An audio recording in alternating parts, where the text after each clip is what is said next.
Hello guys, ఈరోజు అయితే restaurant style gravy chicken soup చేయబోతున్నాను. ఆల్రెడీ మ్యారినేట్ చేసి పెట్టుకున్నాను. ఇప్పుడు పేస్ట్ చేసుకున్నాను.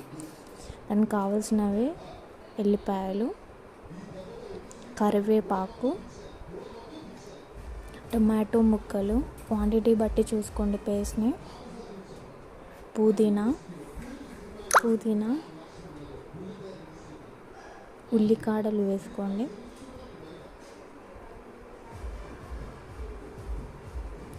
ఉల్లిపాయలు, కొంచెం కొత్తిమీర వేయండి.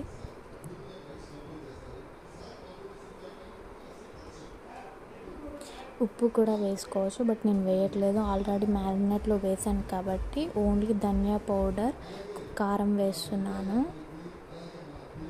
దీన్ని పేస్ట్ చేసి పక్కకు పెట్టుకోండి. మళ్ళీ ఇప్పుడు కడాయి పెట్టి ఆయిల్ వేసి హీట్ అయ్యేదాకా ఉంచి తర్వాత జీరా,